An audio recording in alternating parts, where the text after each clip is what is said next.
सबसे पहले इस काल ने 3 पुत्र उत्पन्न किए दुर्गा के संयोग से। दुर्गा इस काल भगवान की पत्नी है, हम जिसके लोक में रह रहे हैं।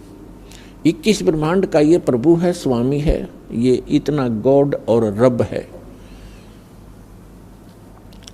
तो इसने हमारे को यहाँ फंसाए रखने के लिए सबसे पहले यह भांग तैयार करी, रजगुण युक्त किया अपने बड़े पुत्र ब्रह्मा जी को और सतगुण युक्त किया अपने मंझले पुत्र बिचले पुत्र विष्णु जी को, और सबसे तीसरे नंबर के अपने पुत्र शंकर को, शंकर जी को इसने तमोगुण युक्त कर दिया।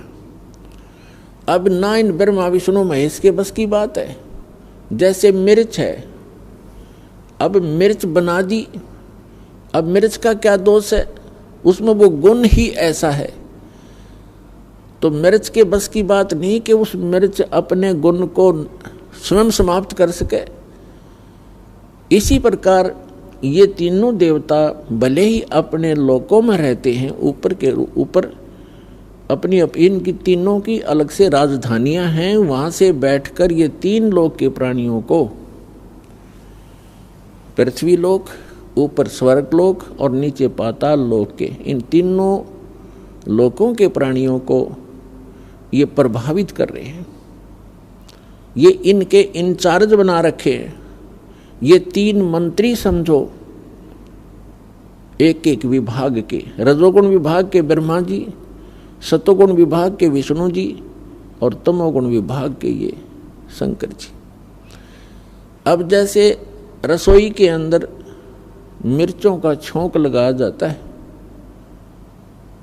मूल वस्तु साकार रूप में रसोई के अंदर है मिर्च और सब्जी, और उस मिर्चों की वहाँ से निकली हुई वो सूक्ष्म तरंग, उसका जो प्रभाव अन्य कक्षों में, अन्य रूम्स में बैठे हुए प्राणियों को, घर के सदस्यों को भी प्रभावित कर रही है और उनको छींकें आनी शुरू हो जाती हैं।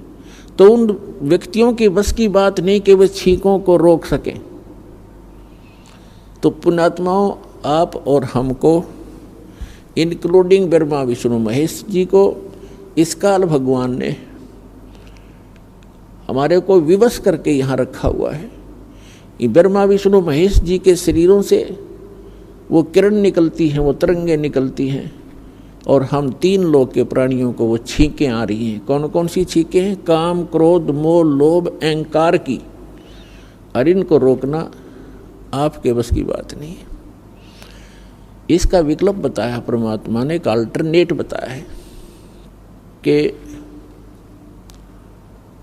सतगुरु की खोज करो। और सतगुरु कौन होगा, सतगुरु की पहचान क्या होगी, ये हमारे सभी सदग्रंथ भी बताते हैं। सतगुरु की सबसे पहली पहचान बताई है कबीर परमात्मा जी ने अपनी प्यारी आत्मा धर्मदास जी को, कि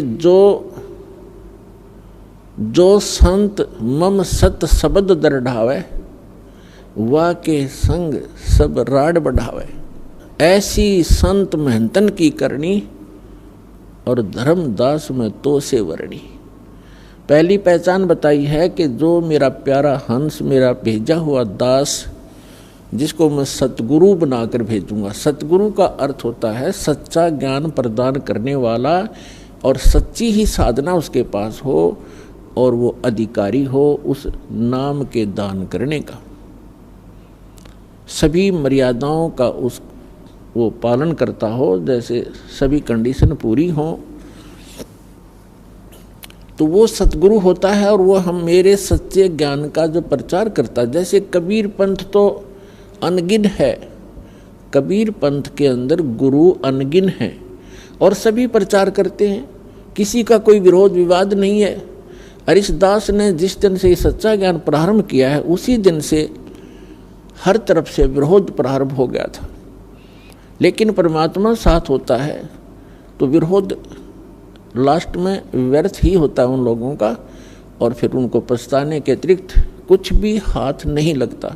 ये तो पहली पहचान बताई है। फिर दूसरी बताई है के सतगुरु के लक्षण कहूँ मधुरे बैन विनोद। 4 वेद 6 शास्त्र वो कहे 18 बोध। सतगुरु का दूसरा लक्षण बताया है कि वो एक विशेष ज्ञान प्रदान करता है और सर्व सद्ग्रंथों को आधार मानकर अपना ज्ञान प्रचार करता है। सभी सद्ग्रंथों का, सभी धर्मों के मूल ज्ञान का वो ज्ञाता होता है। फिर श्रीमद् भगवद गीता के अंदर 4थे अध्याय के 34वें श्लोक में और 4थे अध्याय के 32वें श्लोक में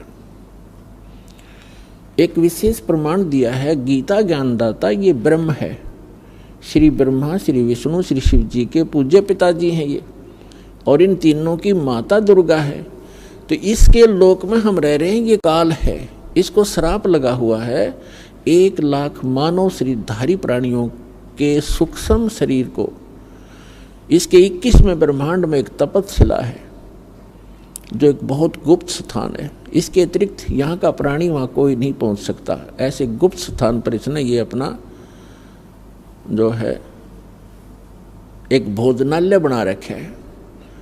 तो 1 लाख मानव शरीरधारी प्राणियों के सूक्ष्म शरीरों को वहाँ तपतशिला, एक बहुत बड़ी तई है पत्थर की, अपने आप ऑटोमेटिक गर्म रहती है,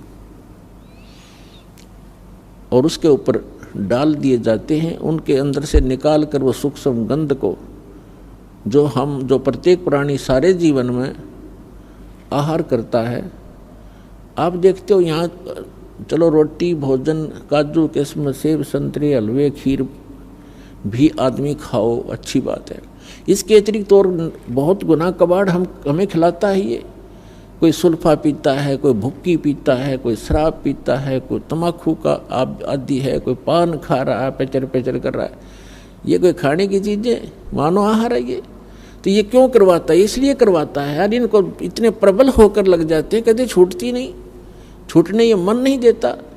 और मन कौन है? ये स्वयं ज्योति निरंजन, ये काल है, 21 ब्रह्मांड का स्वामी है। तो जीव कैसे इससे बाहर हो सकता है? कैसे छोड़ सकता है विकारों को? इस निरंजन का बाप मिले, इस निरंजन से भी शक्तिशाली समर्थ मिलेगा, तब ये मन हटने लगेगा, तब ये दूर भागेगा, तब ये प्राणी विकारों को छोड़ सकेगा। मन को परमात्मा ही रोक सकता है। तो वो परमात्मा समर्थ कबीर परमेश्वर है। तो ये जो सब कुबाड़ हमें खिलाता है, अपने लिए ये मसाला तैयार करता है आपके माध्यम से। फिर जिसने ज़्यादा विकार कर रखे हैं उसमें से इसको ज़्यादा आनंद आता है और उसको तपतशिला पर ज़्यादा समय तक भुना जाता है ताकि उसमें से सब गंध निकाल लिया जाए। जीव मरता नहीं, सूक्ष्म शरीर सुरक्षित रहता है, उसमें पीड़ा घनी होती है। सूक्ष्म शरीर के अंदर इन सभी प्राणियों को, मानव शरीरधारी प्राणियों के 1 लाख मानव शरीरधारी प्राणियों को तपतशिला के ऊपर ये उनको बुरी तरह तपाता है। और जैसे खील बुनते हैं, चटक पटक करते हैं, ऐसे करते हो प्राणी चटक पटक, और उनमें से सब गंध को निकाल कर फिर उनको भेज देता है, उड़ा देता है। कोई टाइम फिक्स कर रखा है इसने, ऑटोमेटिक। फिर ये प्राणी अपने कर्मानुसार धर्मराज के दरबार में पंक्ति में खड़े हो जाते हैं अपने नेक्स्ट लाइफ के लिए क्या आदेश होगा इसका। फिर कर्मानुसार जिसने गधा बनना गधा बनो, राजा बनना राजा बनो, देव बनना स्वर्ग में जाओ, और 84 लाख योनियों का संस्कार है तो वहाँ भटको और धक्के खाओ। इसने अपना उल्लू सीधा करने के लिए आप जी को यहाँ रोक रखा है। तो इस यहाँ जो हमें एक 4थे अध्याय के 32वें श्लोक में और श्रीमद् भगवद गीता अध्याय 4 के श्लोक 32 और 34 में एक विशेष ज्ञान दिया है। गीता ज्ञान दाता ये ब्रह्म है, ये काल है। गीता अध्याय नंबर 11 के श्लोक नंबर 32 में स्वयं स्वीकार करता है कि अर्जुन मैं काल हूँ और इन सभी लोगों को खाने के लिए अब प्रवृत्त हुआ हूँ। यदि श्री कृष्ण बोल रहे होते गीता का ज्ञान तो ये नहीं कहते कि मैं अब प्रवृत्त हुआ हूँ, अब आया हूँ, श्री कृष्ण जी तो अर्जुन के साथ पहले ही विद्वान थे। तो ये जो काल है ये श्री कृष्ण में प्रवेश करके और गीता जी का ज्ञान बोल रहा है। तो इसने गीता के 18 अध्याय बोल दिए, 700 श्लोक बता दिए। उसके बाद इसने गीता अध्याय नंबर 4 के श्लोक नंबर 32 में एक विशेष हिंट दिया है। अब सब जो सतगुरु की एक ये भी पहचान है कि वो सदग्रंथों के कोड वर्डों को, गूढ़ शब्दों को और उनके अर्थों को वो सतगुरु ही समझता है। तो इसमें क्या बताया है कि गीता अध्याय नंबर 4 के श्लोक नंबर 32 में सारा ज्ञान देता हुआ बीच में हिंट देता है कि मैं जो ज्ञान दे रहा हूं ये कंप्लीट नहीं है। और कंप्लीट यानी पूर्ण यज्ञों की, यज्ञ माने धार्मिक अनुष्ठानों की संपूर्ण जानकारी ब्रह्मणे मुखे, ब्रह्मणे माने उस सत्य पुरुष सच्चिदानंद घन ब्रह्म पूर्ण परमात्मा सर्व सृष्टि रचनहार ने अपने मुख कमल से वो वाणी बोली होती है। वो कंप्लीट ज्ञान है। उसके अंदर आध्यात्मिक अनुष्ठानों की जानकारी विस्तार के साथ कही गई है अर्जुन। और उसको जानने के बाद फिर तू सर्व कर्मों से, सभी पापों से मुक्त हो जाएगा। अब सच्चिदानंद घन ब्रह्म ने जो ज्ञान अपने मुख कमल से बोला है वो वाणी है, वो तत्व ज्ञान है, वो सूक्ष्म वेद है। जो गीता, वेदों, पुराणों, कुरान और बाइबल 3 पुस्तकों का संग्रह है। एक तौरात, जबूर और इंजिल, उसको बाइबल कहते हैं। तीनों के को इकट्ठा जल्द किया हुआ। तो इनके ज्ञान से अन्य ज्ञान है वो जो सच्चिदानंद घन ब्रह्म ने अपने मुख कमल से बोला है।